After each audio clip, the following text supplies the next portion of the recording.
Thank you, Marcel. I like your introductions. And I'm particularly excited today to be here together with Duc, who will join me in a minute to share some insights on a very interesting project that we've been working on over the last couple weeks and months. And I hope you will be seeing our slides in a second. It's not up yet. There we go. Okay, perfect. So before I hand over to Duc, I would like to take a minute to set the scene a little bit, and then Duc will go into what the ISIN itself actually means and what their motivation there was. So let's start with some introduction to capital markets and automation. And any one of you here who is working in capital markets, or some people perhaps have read something about capital markets in the recent past, you know that they are a bit inefficient today, right? So there's this ESMA paper here on shortening the settlement cycle, and they point out a lot of things how today's market are inefficient. For instance, you have many manual process steps, you have limited market opening hours, you have inconsistent static data, there are some assets or even asset classes that are completely inaccessible to some investors, and you have all these siloed infrastructures. And all that leads to some locked liquidity, so basically money, assets that you own but cannot use. Now, thankfully, also today, we have an open ecosystem available that is there for assets, for money, for financial market infrastructure. You can all put it there. And we have regulatory clarity on how we can use DLT and blockchain, which is usually the basis for that type of infrastructure. And on there, we can increase the level of data standardization and also make sure that more asset classes, assets, investors are brought together. And we can enhance process automation. And all that will lead to more unlocked liquidity, means we can buy more stuff. So this is ultimately what we're aiming for here. But the problem is that just by using blockchain, this does not come automatically. Right? So new tech, new regulation is not a guarantee for automation, for more efficiency. We have to make sure that we remove media breaks. And anyone here who has recently rebuilt a process on DLT, preferably with several different roles involved, you have probably experienced this. You have these many steps over here, and you automate one step to another, and there's always this one guy who's like, yeah, can I get an email? I'm not yet quite there. And that is one of the major problems we have, and we have to make sure that such things do not happen, right? Because we have to make sure that all crucial roles in these processes actually have direct access to the ecosystem that we're using.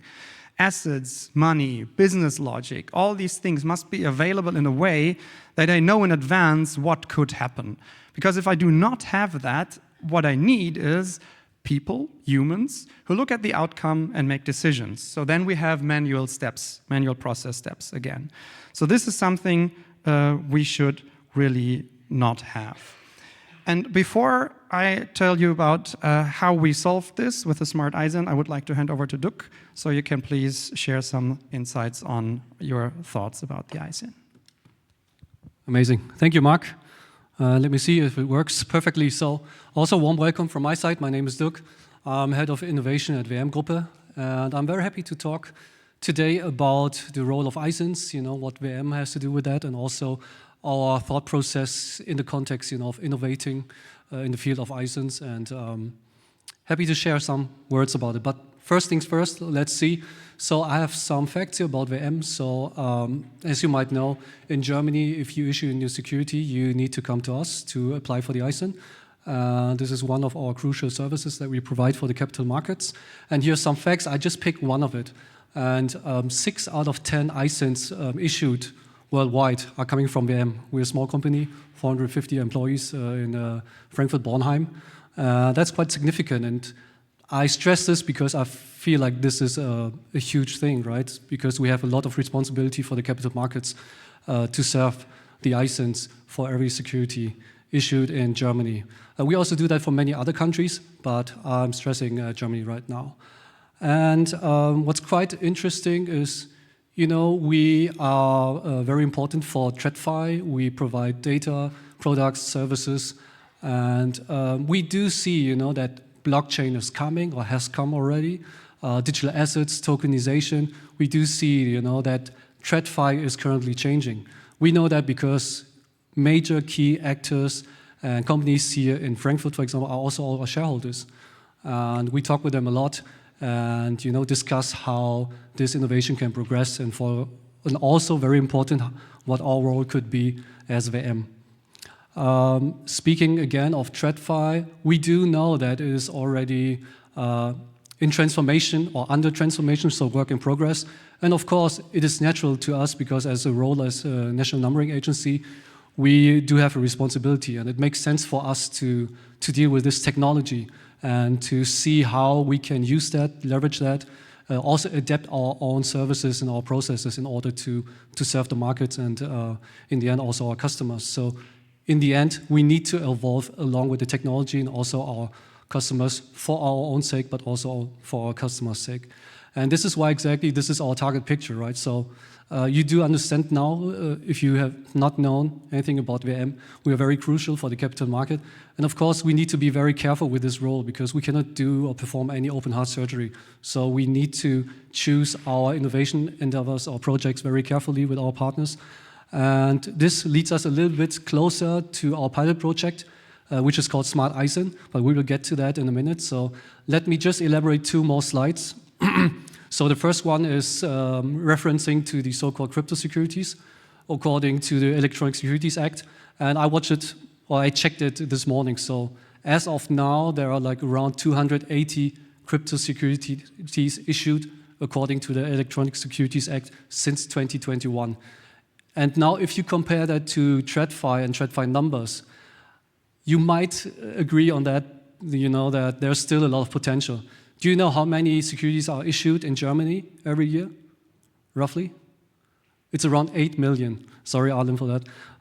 It's around 8 million, so it's a lot. So compare the relations, 8 million, 280 since 2021. There's a lot of music going on. And for this new tokenized asset, we already provide the DE ISIN as a regulatory required identifier.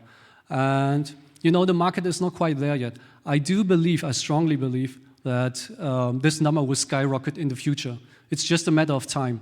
But until then, we do, as VM Gruppe, we still have time to innovate and to adapt to our processes. Because why am I telling this? Because right now, if you apply for the ISIN for crypto security, you will send us an email. You will attach the PDF file or the Word file or Excel or CSV. We carefully, extract all the data manually and verify it and give you the ISIN back. So it's a very old-fashioned way to do so. But once the market is skyrocketing, we need to be ready to serve it in an efficient manner.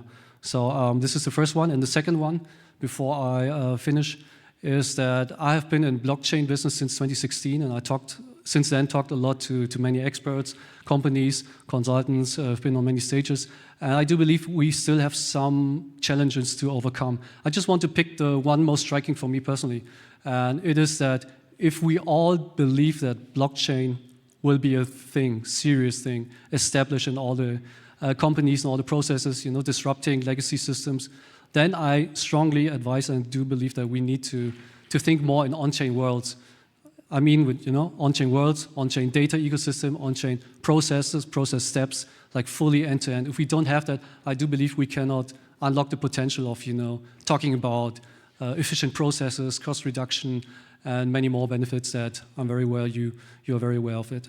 And this leads us also to the fact that as VM, as a national numbering agency with this huge responsibility, it came very natural to us that this might be the first pilot project to focus on, to bring the service of providing an ISIN for digital asset on chain. And how this works, I will hand over again to Marc to explain that. Thanks. I think you can have the clicker. Oh, yes. Thank you. Right, so just to show you what it is that we have been doing here. What you see here at the top is the role of VM Datenservice. At the bottom, a little simplified, you see the issuer and the registrar in a grayish color. And in the middle, there are the crucial elements of the smart ISIN contract. So a smart contract that is deployed to the blockchain that serves as a new way of interaction with VM Datenservice. So other than sending an email, other than communicating with them over classical ways, this is now an entry point to talk to VM Datenservice. And basically what we would do in such a project here is we deploy this smart ISIN contract and we make sure we onboard the client, the issuer.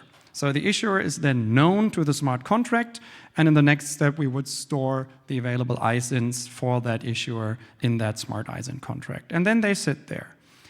And along comes, and preferably that happens via smart contracts themselves, along comes a request for the list of available ISINs by an issuer or by the registrar. For the issuer, they would request, which ISINs do I have?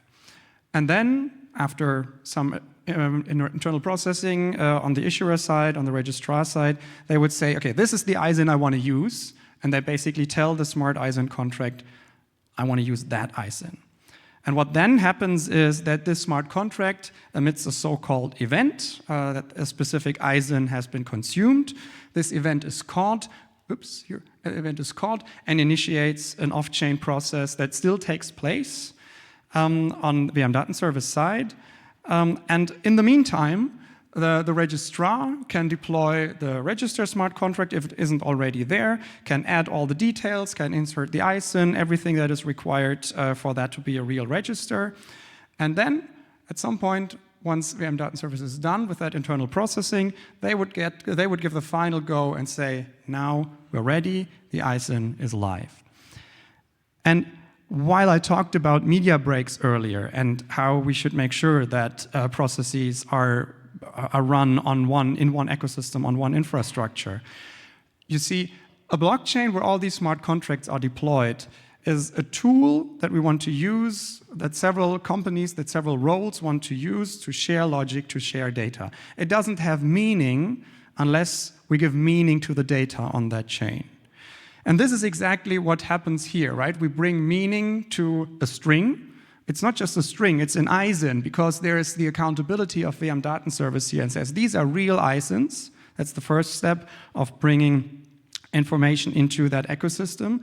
And then secondly, like a true Oracle would, VM Datenservice over here then says, and now the ISIN is live. You can now treat it like a live security. And the crucial part is that over here, there's no interaction with anyone else, right? So it is okay to have off-chain processes. It is okay to do things outside the blockchain and then write data to the blockchain, because the blockchain cannot know any of that. They have to be trusted oracles, like VM Datenservice, that serve as trusted data sources already today, that bring information about whether something is a real ISIN, whether an ISIN is actually live and can be used. They bring that into the ecosystem. That is exactly what is happening here.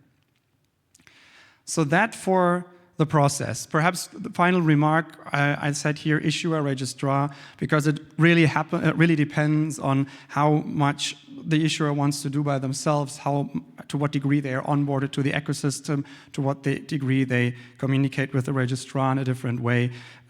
This smart contract would be able to deal with both of them, and then either tell the register smart contract directly or even the issuer that we're done processing. So, as I said, that for the process, we have a booth outside. So if you have any more questions which you would like to discuss about the process, feel free to come over after the talk. We'll be there, and we'll be happy to answer your questions. Let me close before we perhaps have some time also for questions here. First of all, by thanking you. It has been very interesting working on this together. And usually we're consultants. We are not allowed to talk openly. So it makes me very happy that we're able to talk openly about this. And finally, of course, thank you very much for listening what we had to say. And we're happy to take your questions. Oh, of course, sorry. Yeah. Thanks, Marc. And maybe one last remark, because I don't want to miss that. So we are the first national numbering agency worldwide to perform this on-chain operation to provide the ISIN for digital assets. So I'm very proud of the team and everyone involved, the partners, and also DZ Bank. I want to thank a lot. Working with them was amazing. And maybe some fun tech, if you look at the ISIN, if you have seen the press release, there's something called SBC inside that. So it's like you can wish your ISIN for that. So there's also always a service like that does exist at VM. So thanks so much, and now we're happy to discuss all the questions. Thank you.